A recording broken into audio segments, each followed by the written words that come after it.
The evening air carried the warmth of spring as I parked at the edge of the long circular driveway leading up to my parents' home in Houston. The lawn was trimmed to perfection. Lights strung across the entryway shimmered in anticipation of Easter Sunday dinner. I had chosen my dress carefully. Navy blue, understated, respectable. Because in this family, appearances had always been the silent currency. In my hands, I carried a cake from a little French bakery in Montrose, the kind my mother once said she liked, though she rarely acknowledged it when I tried to please her. I stepped inside, greeted not by a welcome but by a wave of noise, laughter, glasses clinking, the low hum of conversations about real estate and markets. The smell of roasted lamb and potatoes hit me, rich and comforting, but it also carried a weight, memories of family gatherings where my presence was tolerated but never celebrated. I paused in the doorway, scanning the dining hall. The grand table stretched long, candles flickering, relatives already seated in neat rows. At the center, of course, sat my parents, Ottilie and Blythe, with my sister Serafina by their side. I looked for my name card, heart sinking when I saw it tucked far at the end, near the hallway to the restroom. Half hidden behind a decorative plant, my chair seemed placed deliberately away from the glow of the family circle. "Family is supposed to be your compass," I muttered under my breath, setting the cake down on the sideboard. "But I already feel off course." I smoothed my dress, lifted my chin, and walked toward my lonely seat. From my place at the far edge, I watched the flow of greetings.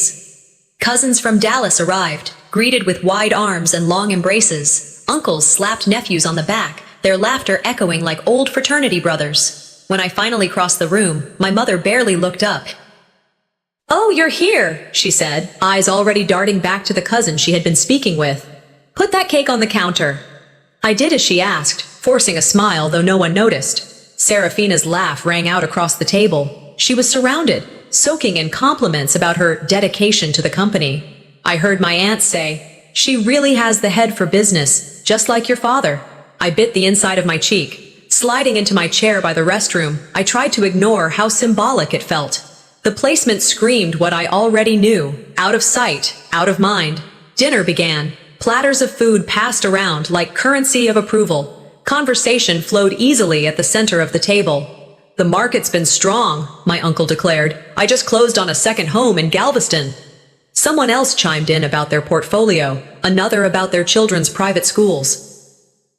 I tried to join in once, commenting softly about the small grant program I'd helped secure for local pet shelters. Silence followed, then forks clattered back into motion as if I hadn't spoken. My words evaporated before they reached anyone. My plate was full, but my appetite wasn't.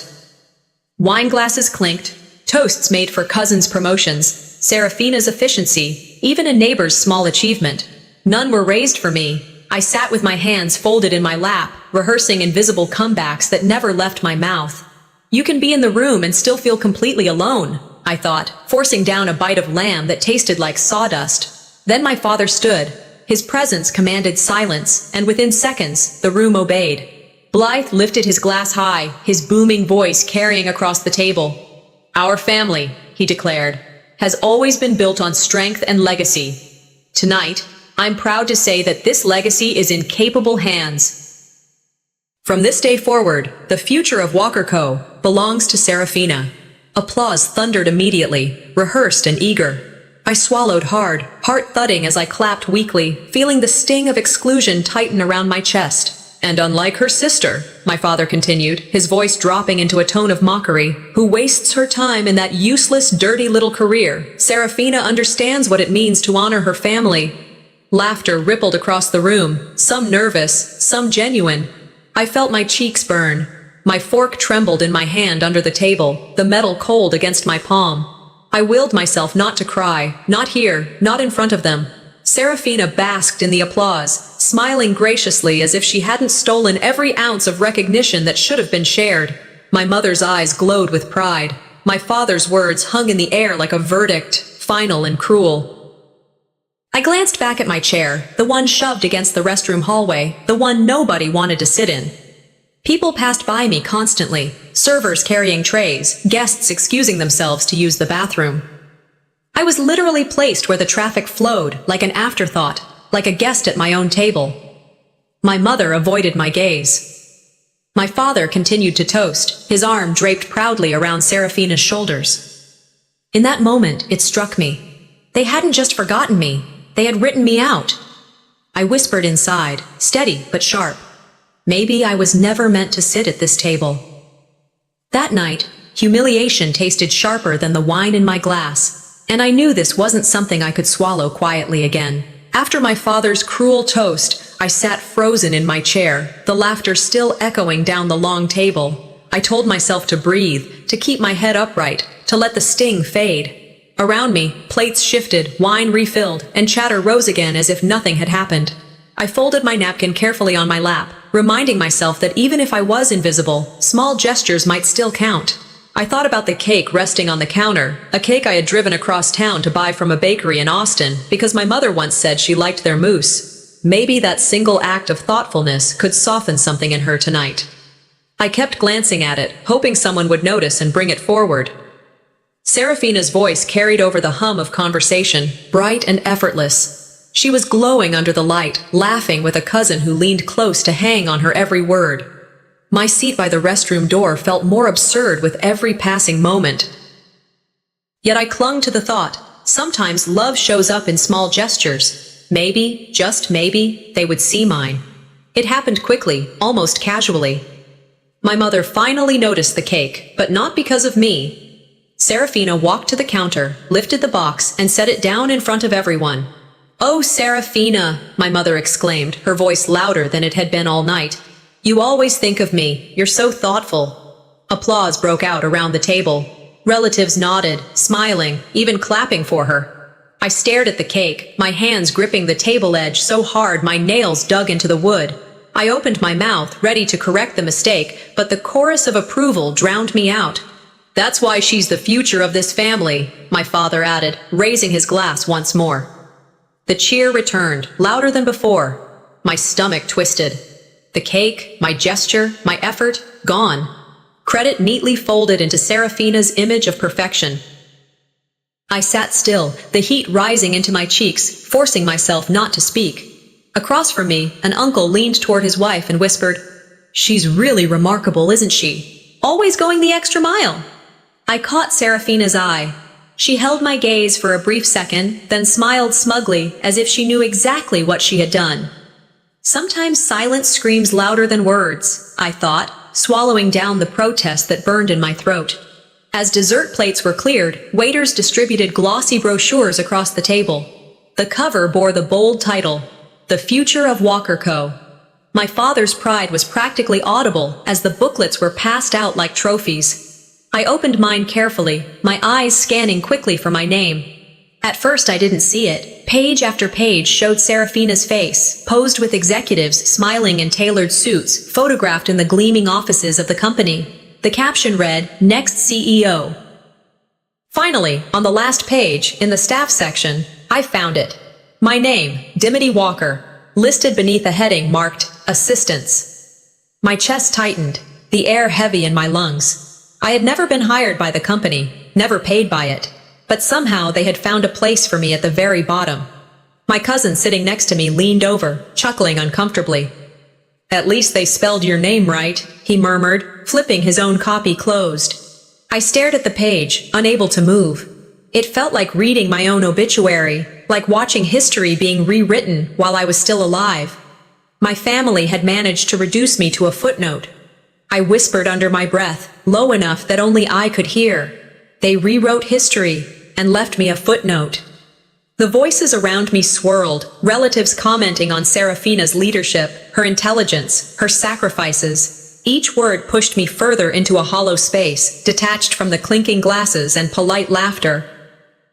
I excused myself quietly, pushing my chair back and walking toward the hallway that led to the restroom. The mirror above the sink reflected a face I almost didn't recognize. Tired eyes, jaw tight, lips pressed together to hold back the storm.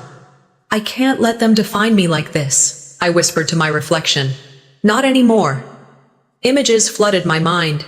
Birthdays where my gifts were brushed aside. Holidays where Serafina's accomplishments were paraded, while mine were ignored. Years of small humiliations I told myself to forgive.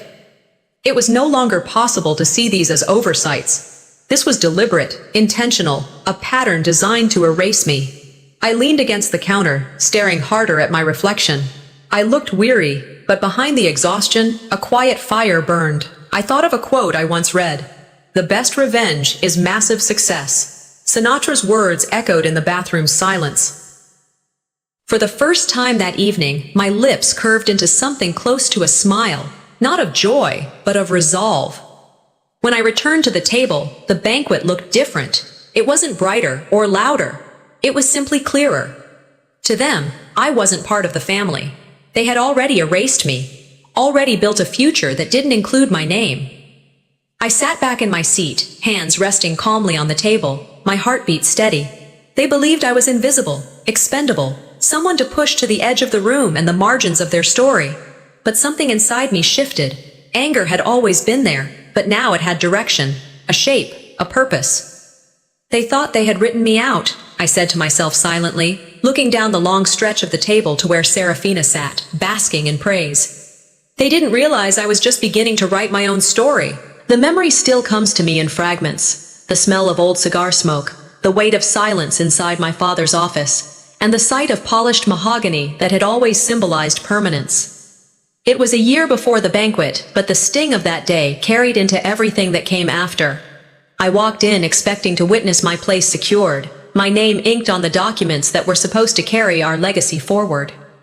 Instead, I saw papers spread across the desk, shareholder certificates stacked neatly, and my father seated with Serafina at his side like a king grooming his heir. My eyes scanned the list, searching for my name. There should have been 2 daughters side by side. But where I expected recognition, I found a blank. My name wasn't missing by mistake, it was absent by design. "Dad?" I asked carefully, though my chest felt tight. "Why isn't my name here? You told me—" He didn't even glance up. His voice came sharp, cold. "This company needs clarity." "We don't have room for confusion. You chose a dirty career, Dimity. We chose the heir." The words dropped heavy, final. Serafina leaned back, smirk tugging at her lips, her fingers flipping the page as though she had already claimed it all. The rage inside me begged for release. I wanted to slam my hand on the desk, to demand he explain how decades of being his daughter could be wiped away so easily. But no sound came out. My throat locked, as if even my voice had been erased along with my name. My mother entered then, a tray of tea in her hands. She set it down with grace, glanced at me once and said, "Don't make a scene, Dimity. This is how things must be." That was her comfort. This is how things must be. I stood frozen, the papers shaking slightly in my hand. There was no fight I could start that would change their decision. They had closed ranks around Serafina, and my existence inside that office was already a nuisance. I left without speaking, my fists clenched so tight they ached. In my head, I repeated a phrase I'd once read. Sometimes silence isn't consent, it's survival. That day, silence was all I had. But survival, I promised myself, would mean remembering every detail, every word. Months later, the phone rang close to midnight. I recognized the number instantly. Against my better judgment, I answered. "Dimity," my father said, his voice stripped of authority, heavy with something I hadn't heard before. Desperation. "What is it?" I asked, sitting upright on the edge of my bed. "There's been a problem. A contract fell through. We need money immediately, or the company will suffer irreparable damage. You understand what that means." I hesitated. The image of that office resurfaced, my name erased, his declaration that I was unworthy. But the word family echoed louder than memory. "How much?" I asked, though every nerve in my body screamed not to. 50,000, he said. "Just to cover until things stabilize. You'll have it back. You know we always take care of our own." I laughed bitterly under my breath. "Do you? Don't be ungrateful now," he snapped, the desperation cracking but the arrogance still intact. "You have the means. This is for your family's survival." The silence stretched long. My pulse hammered as I stared at the credit card on my nightstand, knowing what this choice would cost me. Finally, I said quietly, "Fine." The next day, I wired the money, maxing out my card. pulling from savings that had taken years of late nights and hard work to build. I whispered to myself, maybe this will make them see me differently. Maybe this will be enough. But it wasn't. At the next family gathering, my father stood once more, pride swelling his voice. "Let us thank Serafina," he announced, "for her quick action in saving us when disaster struck. She is the reason this company still stands." Applause burst across the table. Relatives clapped, nodding approvingly, voices layering with admiration. I froze, fork poised in midair. $50,000 had left my account, sacrificed in silence, yet credit had already been redirected, absorbed into Serafina's crown. She smiled, modest but triumphant, as if she had indeed rescued them. My mother touched her arm tenderly and whispered, "This is why you're meant to lead." Not once did anyone glance my way. I realized then I had been erased twice, once from the books, once from their gratitude. That night, lying awake in my small apartment, I replayed the two moments like a cruel film loop. The blank space where my name should have been, the applause for Serafina bought with my sacrifice. My chest burned with humiliation and anger, but beneath it all was clarity. This wasn't oversight. This wasn't forgetfulness. This was who they were. "They only see me when they need me," I whispered into the dark. "Never when I give." I remembered another saying, "Family isn't blood, it's loyalty." And loyalty, I realized, was something they had never given me. That night, I made a vow, not to them, but to myself. If they could erase me, then I could erase my need for them. Later, standing in front of my bathroom mirror, I studied my reflection. The same weary eyes, the same tired lines. But now there was something else. My fists trembled at my sides, not from fear, but from resolve. "They think I'm weak because I stayed silent," I whispered, my voice low but steady. "They'll see what silence can build." The banquet wasn't the first betrayal. It was simply the one I refused to swallow. Weeks after the banquet, I was still replaying my father's words in my head when my phone rang late at night. The number flashing on the screen made my chest tighten. It was him. For a moment, I considered letting it ring out, but habit, loyalty mixed with dread, made me swipe to answer. "Dimity," he said, his voice stripped of its usual force. It was unsteady, almost pleading. "We're in trouble again. The company, contracts fell apart, and if word gets out, the Walker name will be dragged through the mud." I didn't speak right away. I thought of the humiliation at the banquet, my erased name in the brochures, the stolen cake. Every humiliation weighed on my tongue. "Why are you calling me?" I asked finally. "Because you understand duty," he said. "Think of the Walker name. We can't afford shame. Just help us bridge this once more." The silence stretched. I should have hung up. Instead, I felt that old reflex, family obligation, dragging me back in. My anger screamed no, but the word family lingered. "You've mistaken me for someone who still believes," I whispered. But what I said next betrayed me. "How much?" The next evening, he came in person. My father sat across from me in my small living room, explaining debts, unpaid suppliers, the company on the verge of collapse. He painted it as temporary, just a bridge loan. "Just this once," he insisted, his eyes fixed on me. "Help us, and we'll never forget." "Why me?" I asked, folding my arms. "You have Serafina. Isn't she your savior?" The silence that followed was an answer. His gaze hardened. "Because you have savings, and she is already carrying the weight." I laughed under my breath, sharp and bitter. "Carrying the weight? Do you even hear yourself?" "Don't be difficult," he snapped. "This is not the time." I stared at him, fury churning, but underneath it, an ember of hope still flickered. Maybe if I gave again, they would finally see me differently. Against my better judgment, I said quietly, "Fine." The next morning, I wired the money, draining the account I had fought years to build. My hands trembled as I typed the transfer, whispering, "Maybe this time they'll see me." Days later, another family gathering. I arrived late, stomach tight, wondering if anyone would acknowledge the sacrifice I had just made. As I took my seat near the back, I watched my father rise with his glass again. "I want to thank Serafina," he announced, his voice filled with pride. "Her devotion saved the company once more." Applause broke out, cousins clapping, relatives nodding in admiration. My mother smiled and added, "She's such a responsible young woman, truly a leader." Not a word about me, not a glance in my direction. The money I had drained from my account had already vanished into Serafina's reputation. I felt the blood rush to my face, but I forced my lips into a tight line, silent. Credit is free when you steal it from the silent, I thought, my jaw clenched. Across the table, Serafina accepted the praise with a gracious smile, eyes meeting mine for a fleeting second. She knew. She always knew. And she enjoyed it. I sat still as relatives patted her back, congratulated my parents, and passed the wine. Invisible, again. When the evening ended, I caught my father in the hallway. The others had left the room, laughter fading down the stairs. I stepped in front of him, forcing him to look at me. "This is the last time," I whispered. "Don't mistake my silence for acceptance." He smirked, dismissive, the same way he always did when he thought he'd won. "You'll always come back, Dimity. That's what family does." My chest burned, but my voice stayed calm. "Not forever."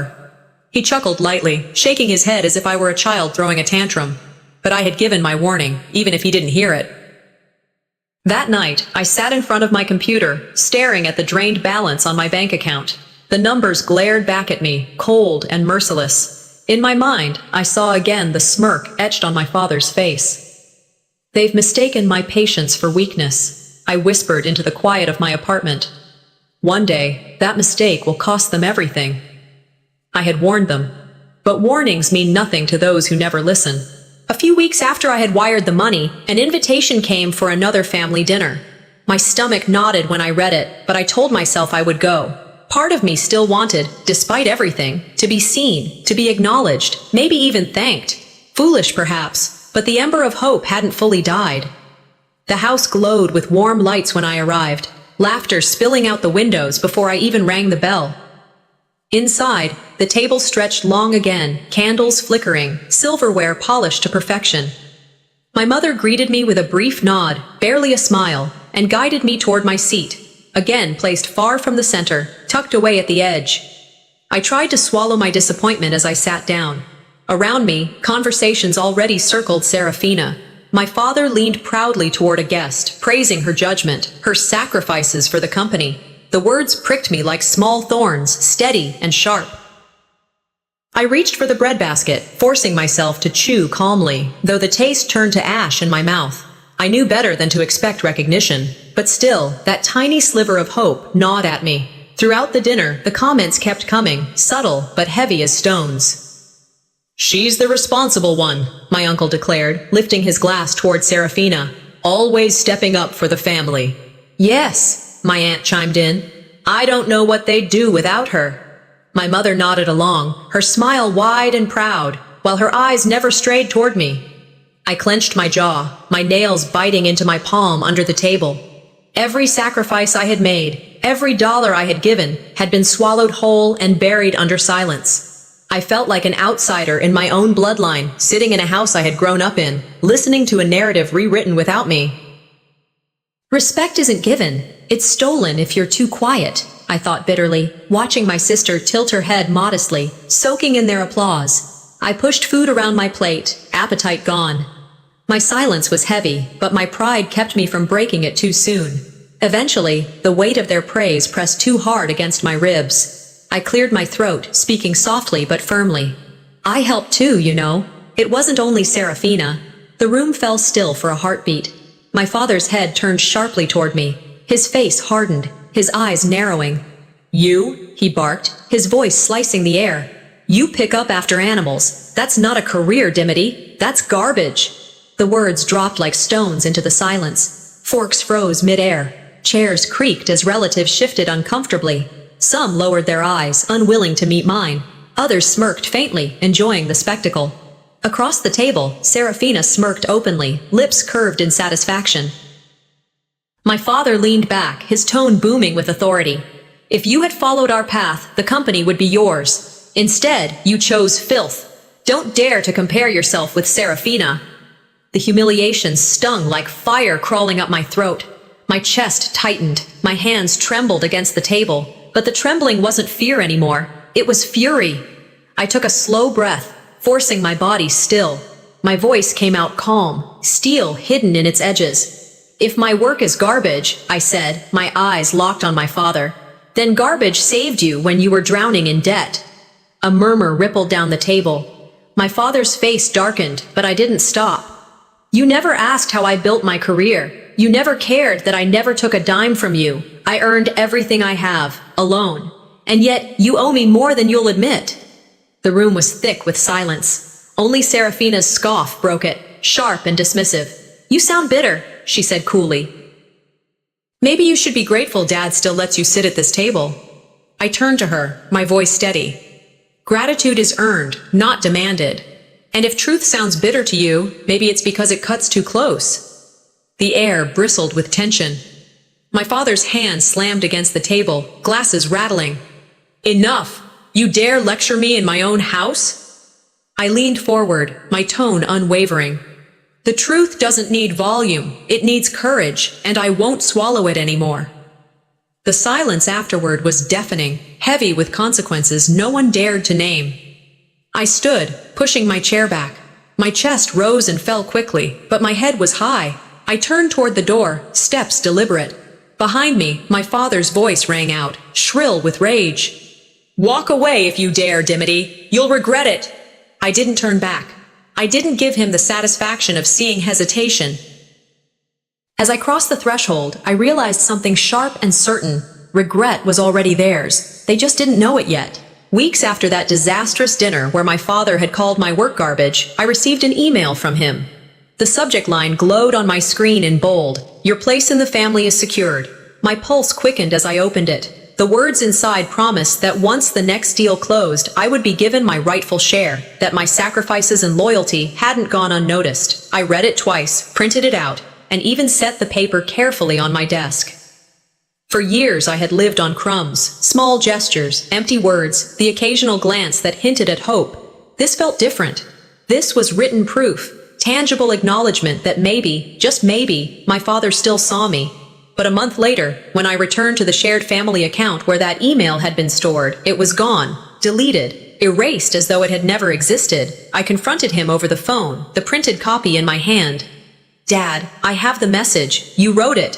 He laughed softly, dismissive. "You must have imagined things, Dimity. Don't confuse wishful thinking with reality." The sting of betrayal burned deeper than before. I felt gaslit, my reality dismissed as delusion. That paper in my hand was proof, yet somehow he had twisted it into another reason to doubt myself. That night, I sat at my desk staring at the printed email. The page looked so small, so powerless against the years of denial I had endured. For so long, I had convinced myself to endure, to wait, to believe that eventually my family would see me for who I was. But as I held that paper, I realized even proof could be erased, even words could be denied. "They'll never give me what I deserve," I whispered into the quiet room. Not a cent, not respect, nothing. The thought wasn't bitter, it was final. That was the moment I stopped waiting. Early in 2019, I packed what little I had into my car and drove to Austin. My savings were modest, barely enough for rent and a little leftover, but I needed distance. The house I left behind in Houston felt like a mausoleum of broken promises. In Austin, I found a garage for rent, a small, cheap space with a concrete floor and a single buzzing light bulb. To anyone else, it looked like a storage unit. To me, it was freedom, a place where no one could erase me. Neighbors passed by, shaking their heads when they saw me working late into the night. "Starting a business here? Good luck with that," one muttered. I smiled faintly, refusing to let their skepticism cut me the way my family's had. I wasn't alone. I know, my closest friend, joined me. She didn't flinch at the rough conditions or the lack of resources. Together, we pieced together prototypes using old laptops, secondhand servers, and free software. The garage smelled constantly of burnt coffee and soldering metal, the air heavy with exhaustion and stubborn determination. One evening, as we taped sketches of our product across the wall, Ino looked at me. "You know they'll never believe until they see it succeed." I met her gaze and replied, "They don't have to believe, they just have to watch." Theodore Roosevelt's words often echoed in my mind. Do what you can, with what you have, where you are. That garage embodied it. We had little, but we had enough to start. Many nights, long after Ino had gone home, I stayed behind in the garage alone. I would sit at the folding table, surrounded by wires and empty coffee cups, staring at the sketches taped to the wall. One night, I whispered to the silence, "One day, this garage will be worth more than their empire." It wasn't arrogance that fueled me, it was survival. For the first time in my life, I felt a shift. I was no longer the invisible daughter fighting for a seat at their table. I was a fighter building a new one. The loneliness of that garage was lighter than the suffocating silence of my parents' home. Close to midnight, the hum of the single bulb filled the space as I closed my laptop. My phone buzzed on the table, another family group message lighting up the screen with Serafina's praises. I didn't open it. I didn't need to. I leaned back, a faint smile tugging at my lips. For the first time in months, it wasn't forced. "They thought I was gone, forgotten," I whispered. "They didn't see the storm I was building." The first months in Austin were a blur of long nights, empty takeout boxes, and the stubborn hum of my old laptop. I tried to remind myself why I left Houston, why I had chosen distance over suffocation. In that small garage, the air smelled of dust and burnt coffee, but it was mine. Here, I was no one's afterthought. Yet, I knew survival required more than determination. I needed funding. So one morning, I ironed my blouse, gathered my business plan binder, and walked into a local bank. My hands trembled slightly as I clutched the binder, graphs and projections carefully arranged. I told myself over and over, "This is your chance. This is where you'll prove them wrong." Inside, the banker looked me over, his smirk thin but sharp. He flipped the cover of my binder and didn't even try to hide his skepticism. "Aren't you from the Walker family?" he asked. His voice carried a mocking tone that twisted my stomach. "Didn't they cut you off?" My breath caught.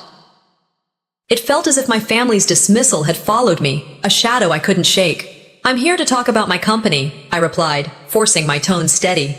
He skimmed the pages with the kind of detachment reserved for someone already making a decision. "Ambitious idea, but without backing, without a track record, it's risky." His smile widened, polite but cutting. "We'll have to decline." I gathered the papers, my cheeks burning. Still, I straightened my shoulders, refusing to let him see me collapse.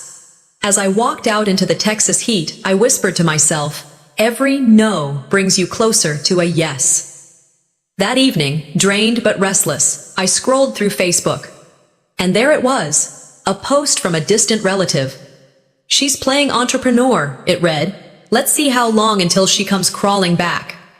Dozens of comments piled beneath it, some couched as jokes, others dripping with scorn. Family members had clicked like. Their words blurred together into one long sneer. My fingers hovered over the keyboard, tempted to lash out, but I stopped. Instead, I screenshotted every word. Silence, I decided, could be my sharpest weapon. Ino, sitting beside me, glanced over my shoulder. Her face darkened as she read. "You don't deserve this," she said, her voice low with anger. "But keep the receipts. One day they'll matter." I closed the laptop slowly. "I don't need to answer them," I said. "They've already written their part of the story. Mine is just beginning." Inside, I felt rage coil tight, but beneath it, a strange kind of fuel. Their mockery wasn't crushing me, it was feeding me. Later that night, I stood in the garage again, staring at our crude prototype. Wires tangled, servers duct-taped, screens glitching. It looked fragile, imperfect, but it was ours. I ran my hand over the paper sketches taped to the wall, my chest steadying with every touch. "They can mock me all they want," I murmured. "They don't see what I see." Ino returned with 2 cups of coffee, setting one down beside me. "Dimity," she said, her eyes fierce. "They laugh now, but you'll laugh last." We worked into the small hours, fueled by caffeine and grit. Every keystroke, every adjustment to the design felt like a step away from their narrative. There were no toasts, no applause, but here, in the hum of the garage, I found belonging. "Success is the best revenge," I told Ino, as we collapsed into old folding chairs for a break. She grinned. "Then let's make sure it's loud." When I finally shut down for the night, I couldn't shake the images replaying in my head. The banker's smirk, the Facebook post, the cousins clicking like on words meant to humiliate me. Instead of crushing me, the memory sharpened me. Standing in the dim light of the garage, I whispered into the silence, if they see me as a joke, then my success will be the punchline. I didn't want recognition anymore. I wanted proof, undeniable, public, impossible to erase. The seed of vengeance through achievement had taken root. As I turned off the lights, I felt a calm I hadn't known in years. Not because the path ahead was easy, but because it was finally mine. They thought their laughter was the end of my story, but I knew, deep in my bones, it was only the beginning of theirs. It was one of those nights where fatigue felt like a second skin. The garage was stifling with the scent of solder, half-empty coffee cups littered the folding table, and my eyelids weighed heavier than my ambition. Yet something inside me refused to stop. I stared at the crude prototype on my laptop screen. Lines of code, clumsy at best, but alive. "Dimity, you should rest," Ino said, stretching as she leaned back in her chair. "We've been at it 14 hours straight." I shook my head, gripping my phone. "No. If we stop now, it'll feel like all the laughter they threw at me was justified. I need something." That was when the idea came. Not polished pitches, not thick business binders, but something raw. A short video. Just me, explaining why we built this app, why pet owners mattered, why even people who were dismissed as garbage could build something meaningful. I propped up my phone on a stack of boxes. The light was poor, shadows cutting across my face, and the audio crackled with static. Still, I spoke like I was speaking to a friend. "Hi, I'm Dimity," I said into the lens, voice trembling but steadying with each word. "I know what it feels like to love a pet and feel like nobody's listening. That's why we're building this, so you'll never feel alone in caring for them." I ended it simply. No frills, no fake polish. When it finished uploading to YouTube and Facebook, I leaned back, exhaling. "If 10 people watch," I whispered to Ino with a faint smile, "I'll call it a win." 2 days later, my phone wouldn't stop buzzing. At first I thought it was a glitch. Notifications piled in so fast I couldn't read them all. Tens of thousands of views had become hundreds of thousands, then millions. Comments poured in from strangers across the country. "Finally," one wrote, "someone gets what pet owners need." "This is brilliant," another said. "Where can I sign up?" A headline appeared in a local paper. "Austin startup video goes viral." News anchors picked up the story, their voices filled with curiosity about the woman in a garage with a vision. Ino burst through the garage door, her phone in hand, tears glistening in her eyes as she laughed. "Dimity, you've started a movement!" I sat frozen, my hands trembling as I refreshed the page again and again, watching numbers climb as if gravity had been reversed. "Maybe this is it," I whispered, barely audible over the chaos of pings and rings. "Maybe this is the turning point." It felt like stepping into sunlight after years underground. The viral wave didn't fade, it built momentum. Suddenly, investors were calling. What had started as curious emails became serious offers. Small seed funding turned into introductions to larger firms. I found myself in meetings where the same kind of men who had once dismissed me now leaned forward eagerly, hanging on every word. The garage grew too small for what we were building. We moved into a modest office, then another, until multiple spaces across Austin carried our name. Hiring staff felt surreal, people who didn't know me as the forgotten Walker daughter, but as the founder who gave them a chance. I remember standing in the new office lobby the day we put up our logo. Employees gathered around, clapping, while Ino squeezed my hand. "This," she said, "is what loyalty looks like." Industry mentors reminded me over coffee, "Don't flaunt your success too early. Even family can turn envious." I smiled faintly at that. Family had always been envious, but not of success. They were envious of control. By 2021, our company reached a valuation of $1.2 billion. An official unicorn. I sat in my office, staring at the email from Forbes. "Congratulations, you've been selected for 30 under 30. The magazine arrived weeks later, my face on the glossy page alongside innovators I had admired for years. Friends sent flowers, employees brought champagne, and the office erupted in celebration. I lifted my glass, not to boast, but to honor the nights of exhaustion, the humiliation that had fueled me, the refusal to stay erased. Meanwhile, silence from Houston. No call, no message. Not even acknowledgement that the invisible daughter had built something bigger than their entire empire. And that was when I realized I didn't need their recognition anymore. Success, I thought, echoing an old phrase, is the sweetest revenge. The night of our billion-dollar celebration, I stood on the rooftop of our new headquarters, gazing out at the Austin skyline glittering like scattered diamonds. The wind whipped against my hair, carrying the sound of laughter from the floor below where my team was still toasting. My phone buzzed in my hand. A message from an unknown number lit the screen. 4 words. We need your help. My heart sank. I didn't need to ask who it was. Their empire was crumbling, and they were coming for me again. Rumors started trickling through Houston like a slow leak. At first, they came as whispers at coffee shops, murmurs in boardrooms, and the occasional sharp comment on business forums. Walker Co. is behind on payments, I overheard one former supplier say at a diner, his voice low but knowing. Something's wrong. Another chimed in. Contracts are falling apart. They can't keep up. I sat alone in my Austin office late one evening, scrolling through online articles and trade bulletins, my coffee cold beside me. The rumors lined up like dominoes. Accounts frozen, lawsuits pending, suppliers refusing to deliver. Part of me wanted to be skeptical. After all, Walker Co. had been the giant in the room for decades. But another part of me, the daughter who had been erased, mocked, dismissed, was not surprised at all. My chest tightened, not with pity, but with recognition. This was inevitable. The arrogance that had once sat across from me at long dining tables was finally eating itself alive. I remembered a quote I had read once. You can ignore reality, but you can't ignore the consequences of ignoring reality. Ayn Rand's words fit perfectly now. One afternoon, I couldn't resist. I drove back to Houston and parked across from the company headquarters. The building loomed, but its shine was gone. Workers on ladders were pulling down the massive Walker Co. logo from the top of the building. Each letter screeched as it was unbolted, the sound echoing through the street like a eulogy. The giant W swayed before it was lowered, leaving behind dark marks where it had clung stubbornly to the stone. A few employees stood outside, arms folded, their faces pale.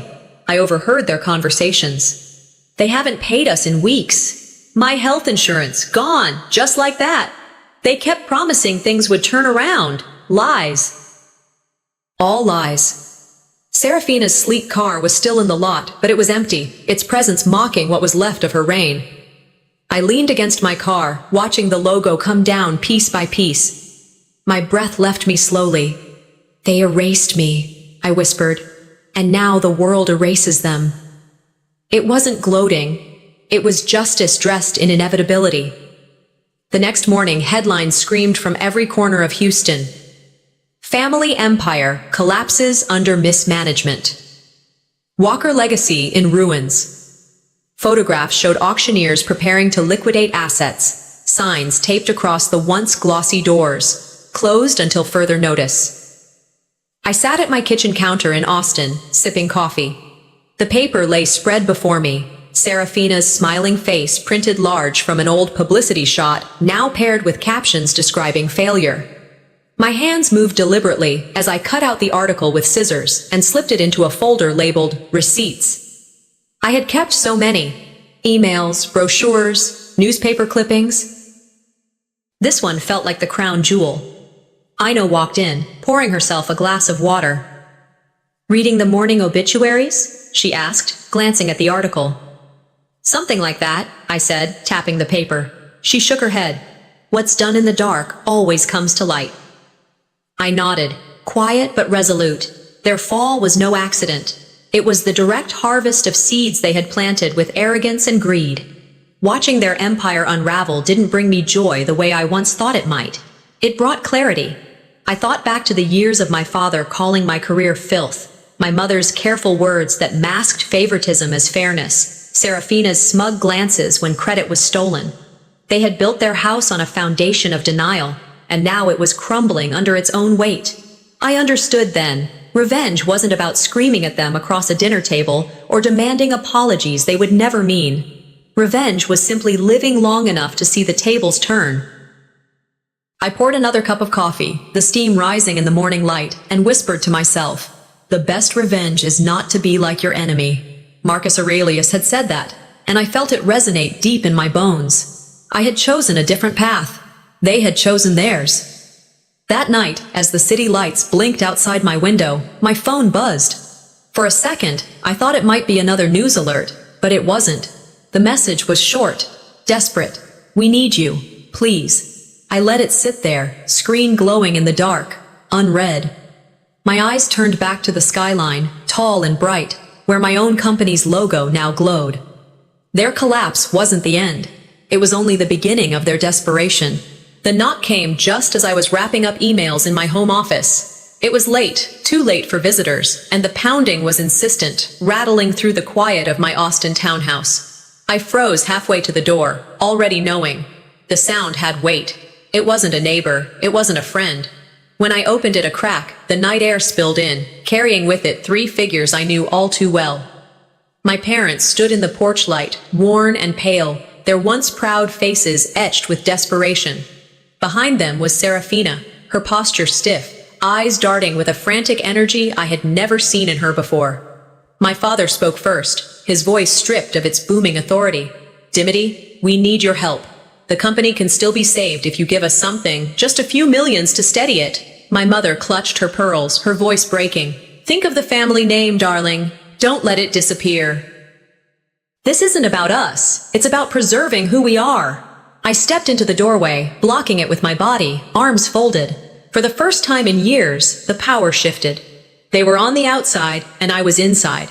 I let the silence sit heavy before answering. "The family name?" I repeated, my tone sharp. "You erased me years ago. You raised a glass to her while I sat invisible at the same table. You only remember me when you need money." Serafina scoffed, stepping forward. "Don't be dramatic, Dimity. You owe us. Everything you have. You owe this family." My voice hardened. "I owe you nothing. Not after years of being dismissed, humiliated, written out of history. Leave my doorstep before I call the police." My father's face twisted, rage cracking through his desperation. "We raised you, fed you. Without us, you'd be nothing." I leaned forward, my whisper cold and final. "Funny, I became everything the moment I left you." My mother's lips quivered. "Please, Dimity, just this once." But I didn't move. The door stayed shut between us. Their pleas hit a wall they could no longer climb. Days later, my phone buzzed at 3 in the morning. I rolled over in bed, debating whether to decline, but curiosity got the better of me. It was my mother's number. Her voice trembled as soon as I answered. "They're taking the house tomorrow, Dimity. It's all we have left. Please, just this once. Help us." For a long moment, I didn't respond. The silence pressed heavy through the line. I imagined her clinging to that house, the very one where my name had been erased from brochures, where my seat was placed near restrooms, where my sacrifices were swallowed into Serafina's praise, a house that had never truly welcomed me. I inhaled slowly and said softly, "Sell the house, save yourselves, but don't call me again." There was a small gasp on the other end. Then silence. The line went dead. I set the phone down beside me. I felt neither triumph nor regret, just emptiness. Sometimes the only way to win is not to play. I stayed awake after the call, sitting by the window with the city lights flickering across Austin's skyline. I thought of the garage nights, Ino beside me, coffee in hand, wires tangled across the table. I thought of the employees who now called me their leader, their family, not because of blood, but because of loyalty freely given. That was my inheritance. That was the legacy I had built. Their desperation wasn't proof of my cruelty. It was proof of their failure, proof that I had risen and they had fallen. I whispered into the quiet room, "Don't look back. You're not going that way." The words sat with me, not as comfort, but as direction.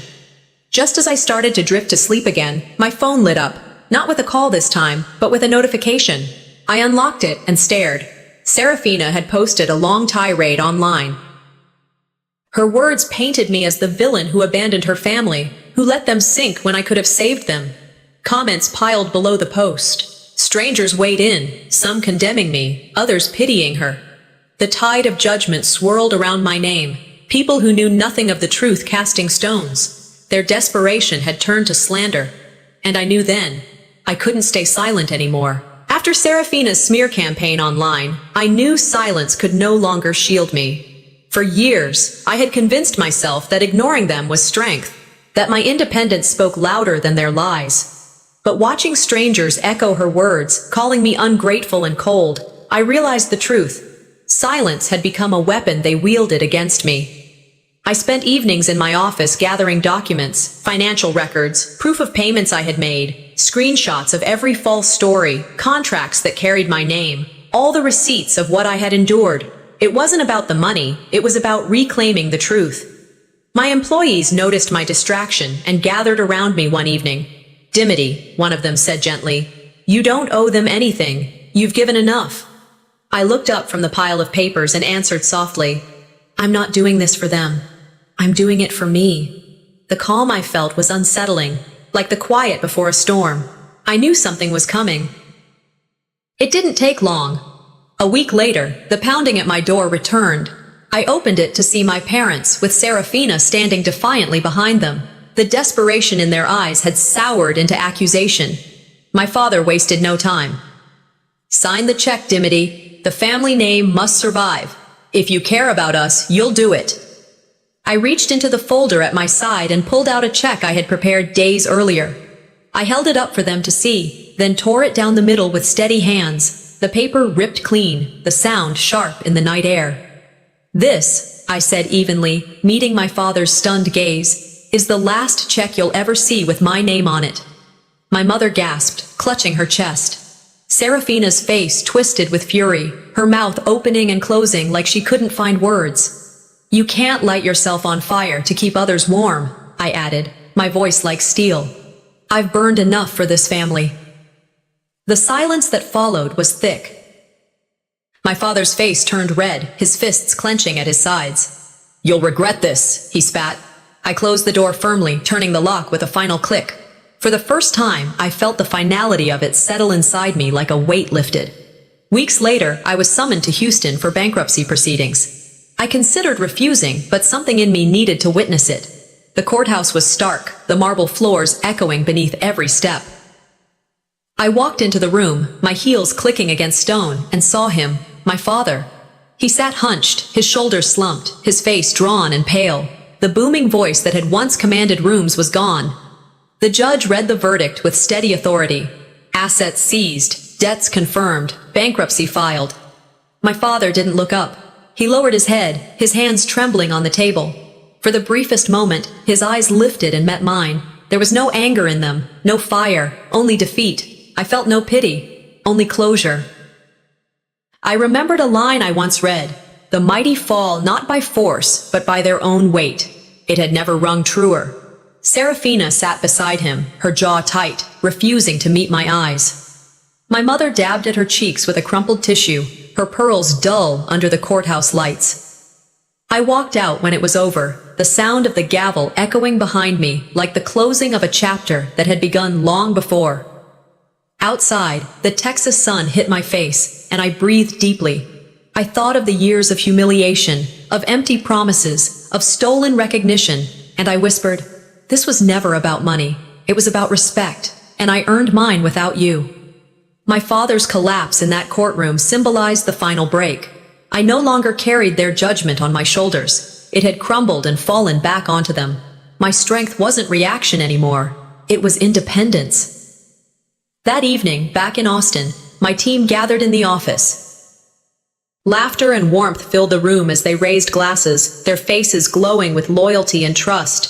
This was my family now, the one I had chosen, the one that had chosen me in return. I raised my glass, but just as I was about to drink, my phone buzzed on the desk. One more message, one more unexpected plea. I set the glass down slowly, the noise of celebration fading into the background. One more request awaited me, this time, not from my father, but from someone I never expected. The sky was gray the day I drove past my childhood home. A line of trucks filled the long driveway where I used to ride my bike, movers carrying furniture out piece by piece. Auction staff stood at the entrance with clipboards, directing strangers who shuffled through rooms that once echoed with my footsteps. On the steps, my mother sat with her face buried in her hands, pearls glinting faintly through her fingers as she sobbed. My father stood beside her, hollow and silent, his once booming posture reduced to a bent frame staring at the ground. Serafina paced nearby, her phone pressed to her ear, her words frantic but useless. Neighbors gathered at the edge of the lawn, whispering, pointing. "The Walkers, can you believe it?" one woman muttered. "They were Houston's royalty. Now look at them." I stayed in my car, watching. My chest was steady, my grip firm on the steering wheel. Memories came uninvited, family banquets where my name was left unspoken, celebrations where my seat was hidden by the restroom, moments when my work and money were stolen only to crown Serafina. Now, the house itself was being erased, brick by brick. "They erased me from their story," I whispered, my voice quiet but sharp. "Today, their story erases them." I didn't get out. I sat in the car, headlights off, as movers pushed past my parents' pleas. My mother's cries carried faintly across the driveway. "Please, not that! Leave the dining set! It's been in the family for years!" The man with the clipboard didn't flinch. "Ma'am, everything must go. Court order." I thought of every dollar they had demanded from me, every humiliation I had swallowed, every time they said family was about loyalty while practicing the opposite. This wasn't cruelty. This was consequence. I rolled down the window just enough to breathe in the sharp autumn air. "Play stupid games," I murmured. "Win stupid prizes." With one last look at the collapsing image of the Walkers, I started the engine and drove away. I didn't stop. Not for them. Not anymore. That night, I walked into my Austin headquarters, greeted by light and sound so different from Houston's silence. Balloons floated near the ceiling, banners hung across the lobby, "To our fearless leader." Employees lined up with wide smiles, clapping as I entered. Ino stepped forward with a glass raised high. "To Dimity," she said, her voice steady, proud. "To the woman who built what no one could take away." Cheers erupted, laughter bubbling through the crowd. Someone popped champagne, the cork hitting the ceiling before falling with a dull thud. Music played from a speaker, employees clinking glasses, hugging, celebrating. I looked around at faces that weren't tied to me by blood, but by belief, by choice. Their loyalty wasn't extracted through guilt or silence.